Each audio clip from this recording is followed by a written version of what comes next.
wabarakatuh. Berjumpa kembali bersama saya Ismail Hasani dalam seri pembelajaran mata kuliah Legal Drafting. Para pembelajar ilmu hukum dan mahasiswa sekalian, pada video sebelumnya saya sudah memaparkan bagaimana cara mengenali masalah, cara mengenali persoalan sosial, termasuk kriteria-kriteria dan seterusnya. Kali ini kita akan mendiskusikan tentang bagaimana metode pemecahan masalah. Kalau teman-teman periksa dalam kehidupan sehari-hari, kita bisa banyak menemukan cara orang mengatasi masalah. Ada yang pergi ke dukun, gitu kan? Mungkin ada sebagian Anda yang ingin memecahkan masalah tetapi datang ke paranormal. Ada juga yang terus-menerus berdoa tanpa ikhtiar dan seterusnya. Tetapi dalam konteks ilmu pengetahuan, cara pemecahan masalah yang paling bisa dipertanggungjawabkan adalah tentu dengan menggunakan metodologi pemecahan masalah yang dalam hal ini populer disebut dengan metodologi penelitian. Nah, saya tidak akan memaparkan banyak tentang metodologi penelitian karena tentu saja ini porsi mata kuliah yang berbeda. Yang jelas dalam konteks pembelajaran legal drafting, di mana para ahli hukum hanya berfokus pada masalah-masalah sosial di dalam membentuk undang-undang, membentuk peraturan perundang-undangan. Karena itu saya hanya akan berfokus pemecahan masalah dalam konteks atau yang biasa dipakai oleh para perancang, para legal drafter untuk memecahkan persoalan-persoalan hukum. Secara garis besar, Anda bisa lihat di papan tulis ini bagaimana kemudian metode pemecahan masalah, problem solving method. Ya, ini cycle-nya, siklusnya. Yang pertama-tama Anda harus lakukan adalah mendefine apa itu masalah Anda. Jadi Anda harus mampu mendefinisikan masalahnya. Kalau Anda gagal di sini, maka seterusnya akan gagal. Ini kenapa pada episode sebelumnya saya menekankan sekali bahwa Anda harus betul-betul memahami apa definisi dari masalah sehingga Anda bisa mengenali masalahnya. Jadi langkah pertama adalah define the problem atau juga understand the problem. Anda harus paham itu. Lalu siklus berikutnya adalah menganalisa penyebab atau analyze the causes. Jadi penyebab-penyebab dari munculnya masalah yang Anda hadapi atau yang Anda kemukakan sebagaimana dalam tugas yang sudah Anda kirimkan kepada saya, penyebab-penyebabnya. Jadi Anda uraikan, Anda identifikasi dan seterusnya. Lalu rancang perencanaan pemecahan masalah. Develop the plan atau devise a plan, ya, bagaimana Anda kemudian merancang pemecahan masalah. Gitu ya. Atau carry out the plan. Jadi Anda produce langkah-langkah pemecahan masalahnya. Lalu siklus berikutnya adalah implement and monitor the plan. Jadi setelah Anda punya rancangan penyelesaian masalah, Anda jalankan langkah-langkah pemecahan masalah ini, ya, Anda monitor sehingga tidak keluar dari apa yang Anda rencanakan. Dan terakhir, evaluate the plan. Jadi Anda evaluasi perencanaan-perencanaan itu. Nah, ini cycle yang umum atau siklus yang umum bagaimana orang memecahkan masalah. Jadi silakan Anda bisa lanjutkan tugas mandiri Anda setelah Anda mengemukakan masalah-masalah yang Anda usulkan di dalam tugas Anda bisa lakukan, jalankan siklus ini. Nah, kenapa sih mata kuliah legal drafting kok terlalu banyak sekali membahas soal metodologi pemecahan masalah dan seterusnya? Seperti yang sering saya katakan atau rumus yang sudah pernah kita kemukakan sebelumnya, bahwa hukum atau undang-undang atau peraturan perundang-undangan itu hanya ditujukan untuk mengatasi masalah sosial atau juga merekayasa masyarakat, social engineering dan seterusnya. Karena itu dia harus bertolak dari problem. Kalau tidak ada problem yang ingin dipecahkan, ya tentu saja hukum itu tidak akan menjawab kebutuhan masyarakat. Atau dengan kata lain, hukum yang didesain atau hukum yang diproduk akan menjadi sia-sia. Syarat yang kedua atau rumus atau mantra yang kedua adalah bahwa tidak semua masalah harus diatasi dengan undang-undang atau tidak harus diatasi dengan peraturan perundang-undangan, karena seperti yang kemarin kita diskusikan, bisa saja masalahnya bukan pada regulasinya, tetapi pada implementasinya. Dengan menggunakan kerangka Friedman, yakni analisa struktur hukum, substansi hukum, dan juga culture hukum, masalah-masalah ini bisa melekat di masing-masing sektor tadi. Jadi ini pentingnya kenapa kemudian Anda harus mahir ya mengatasi atau mengenali dan kemudian mencari solusi. Karena saya ingin mahasiswa-mahasiswa Fakultas Syariah dan Hukum ya, kalau nanti menjadi anggota parlemen atau juga menjadi legal drafter profesional, dia hanya berfokus pada masalah-masalah sosial yang memang menuntut penyelesaian dengan pendekatan hukum. Baik, setelah Anda tahu siklusnya, saya ingin masuk metode-metode yang biasa digunakan di dalam pemecahan masalah. Secara umum, yang paling populer saya kira ada yang disebut dengan analisis SWOT. Bukan analisis SWOT ya, analisis SWOT. SWOT ini artinya strength, weakness, opportunity, dan threat. Ya, kira-kira inilah yang paling populer digunakan kalau Anda berorganisasi misalnya, memecahkan masalah, mendiskusikan masalah, maka ini yang paling sering digunakan. S dan W ini adalah faktor atau persoalan atau aspek yang melekat pada internal kita, sementara opportunity dan threat ini datangnya dari eksternal. Dengan mengkombinasikan keempat ini, misalnya nanti kalau Anda mempraktekkannya, di sini ada S, di sini ada W, di sini ada P, maka Anda akan menemukan solusi yang lebih tepat. Ini populer digunakan di dalam menyelesaikan persoalan-persoalan keorganisasian, persoalan sosial, persoalan marketing juga, dan seterusnya. Nah, ada 3 rumus yang sebenarnya sangat lekat atau sangat akrab dengan mata kuliah kita atau dengan kecakapan atau keterampilan legal drafting. Yang pertama ada rumus namanya ROCP.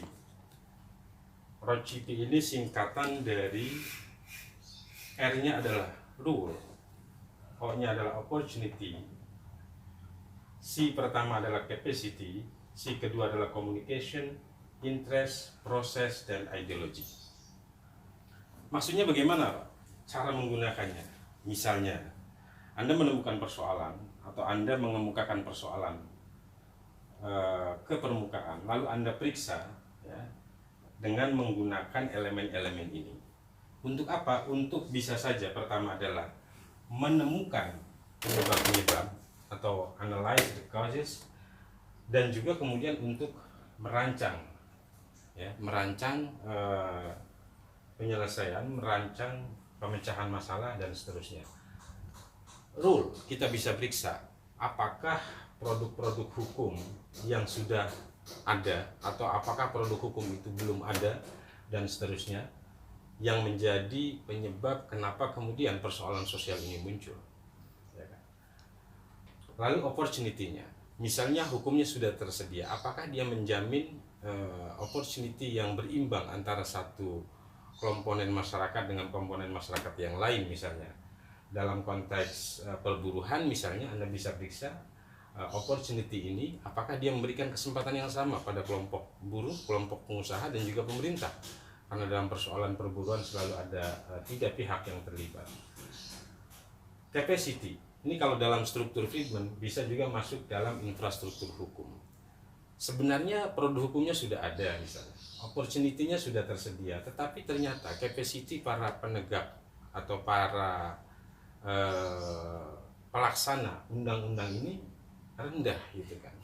Nah, ini juga bisa mengenali persoalan atau mengenali kausis penyebabnya, dan juga nanti menawarkan treatmentnya. Kalau kalau problemnya ada di capacity, maka ya tentu saja treatmentnya adalah treatment capacity. Mohon maaf ada noise sedikit, ada taprektor suara sebelah ya. Ini bukan ruang yang steril soalnya. Berikutnya adalah communication. Communication nanti akan sama atau akan berdekatan dengan proses. I adalah interest. Jangan lupa teman-teman pembelajar ilmu hukum, dalam setiap norma sebuah peraturan perundang-undangan itu ada nafas. Nafas itu adalah interest dan ideologi. Tidak ada norma itu disusun di dalam ruang yang hampa. Selalu dia tersisip atau terselip di dalamnya adalah kepentingan, dan ada juga background ideologi yang melatar belakangi perumusan norma-norma itu. Bagaimana contohnya? Kita bisa melihat misalnya yang sekarang sedang populer, pembahasan RUU Cipta Kerja dengan metode legislasi omnibus atau yang populer disebut omnibus law. Anda bisa periksa interest kelompok mana yang paling dominan menguasai di situ misalnya. Lalu ideologi apa yang melatar belakangi gagasan negeri ramah investasi, quote unquote ramah investasi, perumusan ideologi yang berasal dari manakah yang diadopsi dalam naskah undang-undang itu, sehingga Anda bisa mengenali persoalannya. Jadi rumus Rothschild ini akan sangat membantu Anda untuk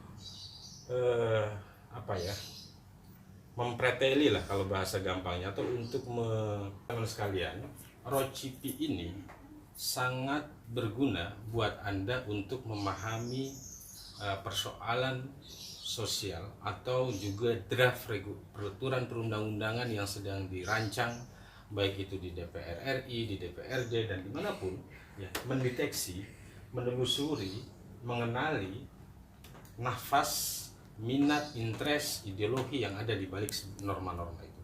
Karena tidak ada norma yang tumbuh atau norma yang didesain di ruang yang hampa. Seperti Prof. Mahfud MD bilang bahwa hukum adalah kristalisasi kehendak-kehendak politik, aktor politik. Artinya apa? Ya, ketika ada bunyi norma bahwa misalnya tanah-tanah di Indonesia bisa disewakan selama 90 tahun dan dapat diperpanjang 90 tahun berikutnya gitu, dan di muka itu artinya kristalisasi dari kehendak-kehendak aktor politik. Ini Rothschild. Yang kedua yang juga populer digunakan adalah metode RIA. RIA ini apa? R-nya regulatory, I-nya adalah impact, A-nya adalah assessment. Jadi regulatory impact assessment. Ya, kira-kira ini satu teknik atau satu instrumen untuk mengakses, untuk mempelajari dampak-dampak dari sebuah peraturan. Seringkali kita lupa memeriksa atau memahami dampak sebagai background atau sebagai latar belakang pembentukan peraturan perundang-undangan. Yang paling sering saya contohkan, tidak mungkin Anda membuat undang-undang tentang pertanian misalnya tanpa Anda bertanya pada petani.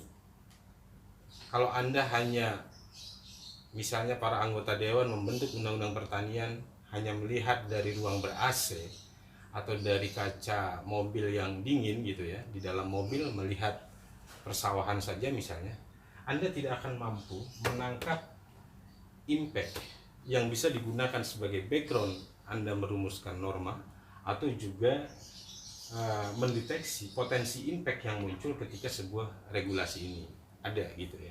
Jadi ini diperkenalkan sejak tahun 2002 ketika ada satu proyek pembaruan hukum yang ingin mempelajari dampak-dampak peraturan-peraturan daerah di Indonesia terhadap apa yang hendak dicapainya gitu ya. Jadi seringkali kita menemukan banyak peraturan perundang-undangan dia mati suri, dia tidak dideteksi impactnya seperti apa, atau bahkan juga malah dia memberikan impact yang buruk kepada subjek yang ingin diatur. Saya sering katakan ketika bertemu dengan banyak anggota DPRD misalnya, ketika Anda mau membuat perda-perda tentang larangan pelacuran, saya katakan Anda harus bertanya kepada mereka. Kenapa? Mereka lah subjek yang akan paling terdampak. Tanpa Anda bertanya kepada mereka, ya apa yang dirumuskan di dalam norma itu adalah imajinasi para anggota dewan atau imajinasi para legal drafter gitu, tanpa memeriksa dampak-dampak di lapangan. Jadi dengan metode RIA ya kita bisa mengenali dampak yang lebih sistemik, baik itu akan digunakan sebagai background pembentukan peraturan perundang-undangan atau antisipasi ya dari kemunculan sebuah regulasi.